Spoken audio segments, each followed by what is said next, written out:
Hi, I'm Chris from Buzzard, and today I'm being interviewed by the Schaden Collective. Thanks for having me, folks.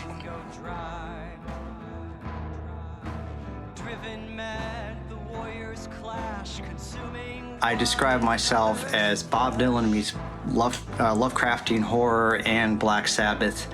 How are these influential to me? Well, I guess I'll start with Sabbath. And like every normal person, I have multiple copies of every Sabbath record. Masters of Reality is probably my favorite. Like, I'm the only person in the world who would say that. So, of course, Master of Reality has, the lugubrious, doomy riffs that seeped into my bloodstream right from the very beginning. The oppressive atmosphere, the melancholy, but the lyrical themes too. They're socially aware. There's a lurking cosmic horror, like an Into the Void, talking about the environment and the demise of humanity. All those lyrical themes by Geezer, who I think is an underrated lyricist as well as a monster bass player. Of course, the famous riffs and guitar tone. I mean, Ozzy's voice. I mean, what could I say about it? It hasn't been thought and said by millions upon billions of people. And in the spirit of show and tell, this is, like every normal person, I have multiple copies. This is my original UK Vertigo Swirl. So, I'm a kind of a nerdy record collector, so don't get me started too much. I also got the Dylan side of it, and for that, I guess I'd pick Freewheelin'. This is another original pressing, original mono, Freewheeling Dylan. I mean, that's hugely influential because this record, and one song in particular, Masters of War, is what showed me that folk music could be badass. Because before that, my idea of folk music was more like Gordon Lightfoot, or kind of corny, and even if it was socially relevant or protest, it was kind of like Pete Seeger-y, which is great, and I've really come to appreciate that. But at the time, what I needed was folk music that was powerful, dark, angry, brooding, kind of doom folky. And Masters of War is that to a T. It's got a driving minor key rhythm that's not unlike the rhythm of Into the Void by Sabbath. Dun, dun, dun, dun, dun. So that's what got me into folk music, basically. And ever since Dylan's like the entry point to all of Americana. Not just singer-songwriter, not just protest songs, but also bluegrass, country, really deep Delta blues, country, like the good country, like Johnny Cash, outlaw country, and bluegrass like Bill Monroe, or Doc Boggs, like the real old-time, weird old America stuff. So that's the Dylan piece. And then there's a Lovecraftian horror. And I got quite a few Lovecraft books, but again, in the spirit of show and tell, this is one of the nicest editions I have, an annotated collection of some of his greatest stories. And kind of just in general, the whole weird fiction realm. One of my other major influences, Thomas Ligotti. And I think it's that overriding sense of cosmic horror and pessimism, that there's a surreal menace that lurks over all of our futile human endeavors, and certain pessimism about the insignificance of the human species. I think that's woven into the Buzzard aesthetic. Like I said, I read a lot of weird fiction from that realm. In terms of music, besides metal, listen to a lot of progressive rock, like 70s prog. I collect French and Italian, as well as UK, and all sorts of weird, expensive records, and most of which I can't afford, but I get reissues and just do what I can. And I just funk music. I listen to a fair amount of classical, especially like Beethoven, Haydn, Mozart era. That inspires me in terms of structure of compositions. Though I'm a musical primitive, I don't really operate on that level, but all of that goes into how I think about arranging, composing a song. And then there's like little bits and pieces. I like to say folk singers don't steal, they synthesize. They take little pieces here and there. So like if I pick up, here's Doomfolk, the first album. Cockroaches and weed. It's just been sitting around for actually quite a while thinking about this idea.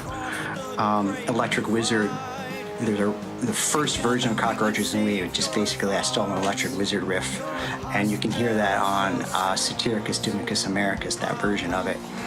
Morphine, that's a classic Americana theme. There's a Gillian Welch song, if you're familiar with her at all. Gillian Welch and David Rawlings, they have a song called Morphine. I just took the word and just wrote a completely different kind of song around the idea of that as a classic old-timey drug addiction metaphor for bleak existentialism. Lord of Darkness, there's like little pieces. Like there's a line in there, may every nun have fun when she goes south. That's Merciful Fate, that's King Diamond, that's their first album, Nuns Have No Fun. That little rhyme, I just take little bits and pieces like that. Low Down Dirty Hungry Dog is inspired by veganism, quite frankly, and the idea of if aliens were to come and investigate the ruins of our civilization after we're extinct, like innocent aliens that never thought about consuming the flesh of sentient beings, like murdering in order to eat, and then they discover these old cattle farms, like, oh, that's kind of a good idea. And it just so happens that the only species that survived the zombification and annihilation of the human species are dogs, and they start eating dogs. So it's just a scathing indictment on how humanity ruins everything. Not to over-explain songs that can actually have a slightly different meaning to someone else. That's just what's going through my head when I'm putting it together. Death Metal in America was actually the first song I wrote after the 2016 election. So I think the political climate in the US does inspire a lot of the music I write, especially nowadays. Stuff on Mean Bone, definitely reacting to the rise of right-wing populism here in the US and around the world. But hopefully with a certain satirical irony. I'm definitely influenced by Bill Hicks and George Carlin and that approach to venting spleen and ire about politics and the human condition through satire, as well as genuine anger and indignation. Other songs on Mean Bone, I definitely rail against religion a lot in Buzzard, and that's not to hold anything against someone's personal spiritual beliefs that help them live a better life or overcome addiction. I respect that. It's attacking organized religion. That's what I'm doing. Gadarene Swine was inspired by Bertrand Russell's essay, Why I Am Not a Christian, and a specific Bible story that it refers to.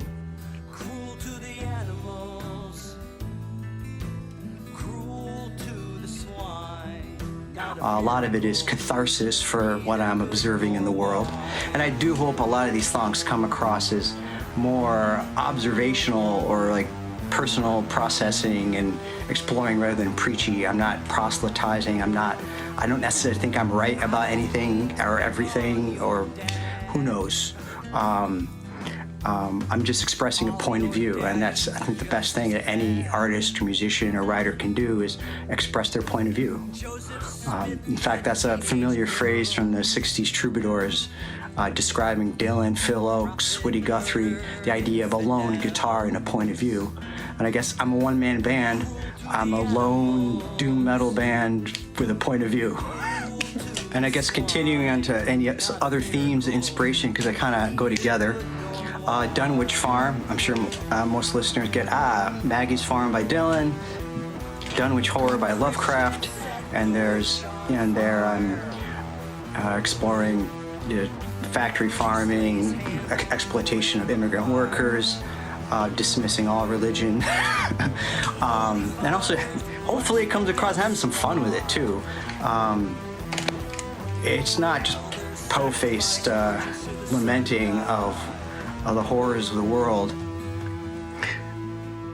Murder in the White Barn. Well, there's a Tom Waits song, Murder in the Red Barn. And I thought, sometimes when you start a song, you just steal something and something new comes out of it.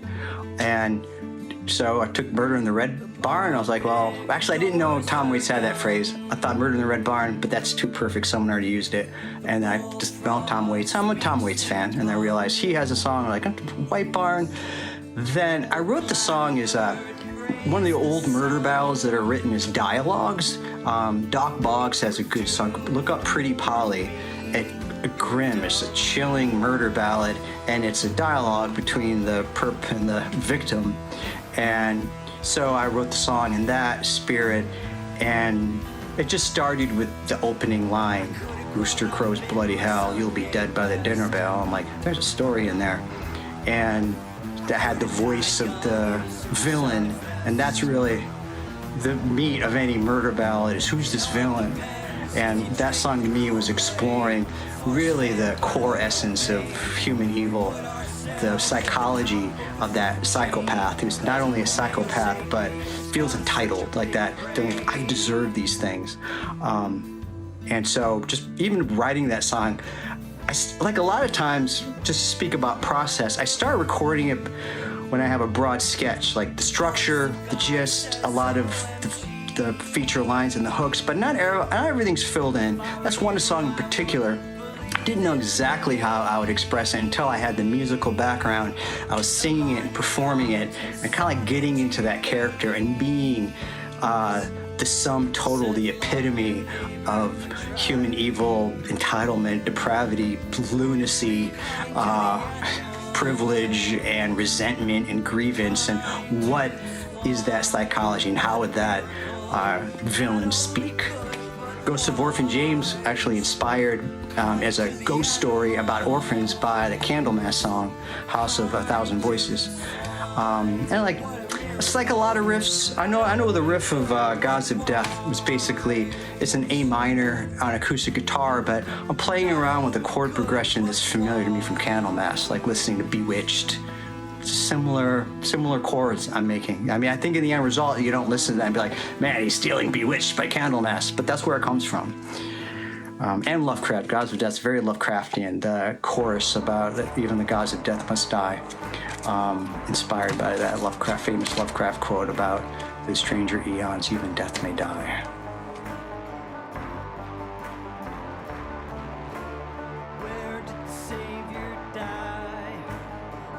Well, thank you. That's a huge compliment, and I really appreciate it. It's very DIY. I could show you Inscrutable Studios, and calling it a studio is definitely stretching it. It's a 20-year-old laptop, and I'm running out-of-date software. I'm currently upgrading everything for the next few records. But the approach is just the fundamentals. I am not a professional audio engineer or producer, but I have a vision and a sensibility and a knowledge of the basics of EQ and compression and mixing, and just the patience and just, quite frankly, obsession to listen again and again on different speakers, listen in your car, listen on shitty speakers, listen on headphones. And generally a less is more approach and slowly adding in effects when necessary. But to me, it's important to get the message of the song across lyrically, but also in terms of the vibe and the musical ideas. And that's best accomplished through capturing the right tone and the right performance as no frills as possible. And then, though you can never fix anything in the mix, you can dive into the mix, try to get the levels right. Not too much compression. It's better to me, it's better to undercompress than overcompress. It's better, less is more when it comes to EQing, but just know your basics. The voices in the 2000K range, so make sure that the voice is popping and guitar is not squashing the vocal range. So if I had to sum it up, it's like you focus on the song and you use the word classic, and thank you. I consider that a super high compliment, because I do feel like the classic artists that a lot of us admire, that they didn't obsess over knob twiddling in the studio. They're trying to get the song, the performance, the vibe, the essence of the music, and not slathering on the latest $50 plugin you downloaded into your Pro Tools. Though there's a time and place for that. There's no ultimate right or wrong in any of this, and so much of this is subjective. but definitely the clean and classic, I think that's just where to start at the very least. And it's all about conveying the essence of the song, the instrumentation, and the musical ideas, and letting space exist between them. So don't overcompress, it's great to double guitars, but once you get to tripling guitars, again, there's no right or wrong. Not like you can't do that, but you should have like a reason. I feel like the burden of proof increases. The more you add, the better the reason. Just like a song should be like, I don't know, between 3 and 5 minutes. But if you're going above that, it's fine. But why? As long as you have a reason.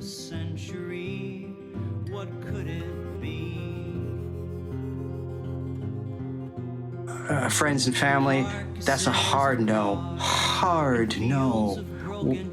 What are you people thinking? I mean, do I really have to elaborate on this? You know, just fill in the blanks.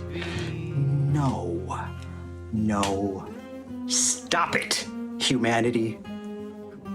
If there's any reason to wish for the downfall of human civilization and the annihilation of the species, besides cunning cups and, landfills and factory farms and holy war and all that stuff, there's also pineapple on pizza, which just might be the last straw, quite frankly. So that's how I feel about that. But I know tastes vary, and I do respect people who put pineapple on pizza, because it's not a big deal. It really isn't. But not for me. No, thank you. No, thank you.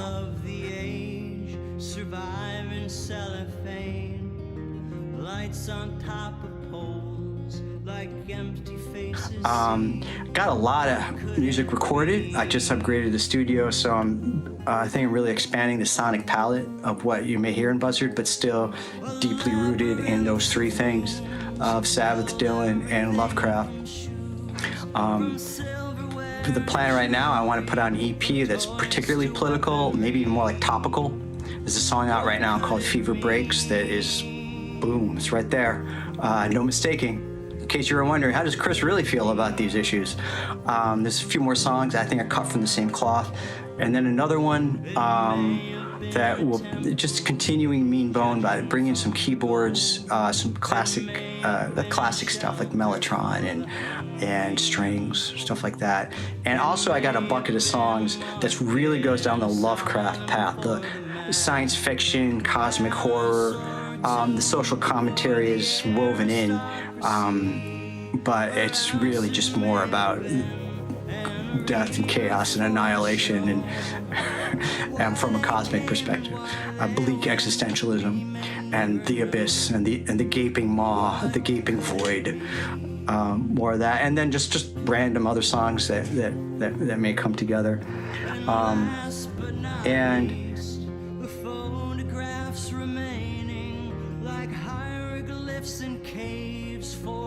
the best way is Bandcamp and Ampwall as well.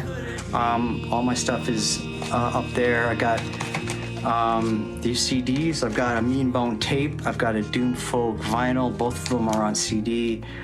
And stuff streaming everywhere, like most folks, we just put it out there. And follow on like Instagram is the socials I use most, and Blue Sky. Spend a little time on Blue Sky, so find Buzzard Doom Folk on those socials, and that's pretty much it. I appreciate just taking 1 minute to check out Buzzard. In the grand scheme of things, it's a miracle when one person checks out your art, your product, your rant, your whatever. And so I'm really grateful for anyone who wants to check it out. And I hope it brings you comfort and joy, a smile on your face or a fist in the air. That's what it's here for. Thanks for watching. And as always support the underground. Thank you. Bye.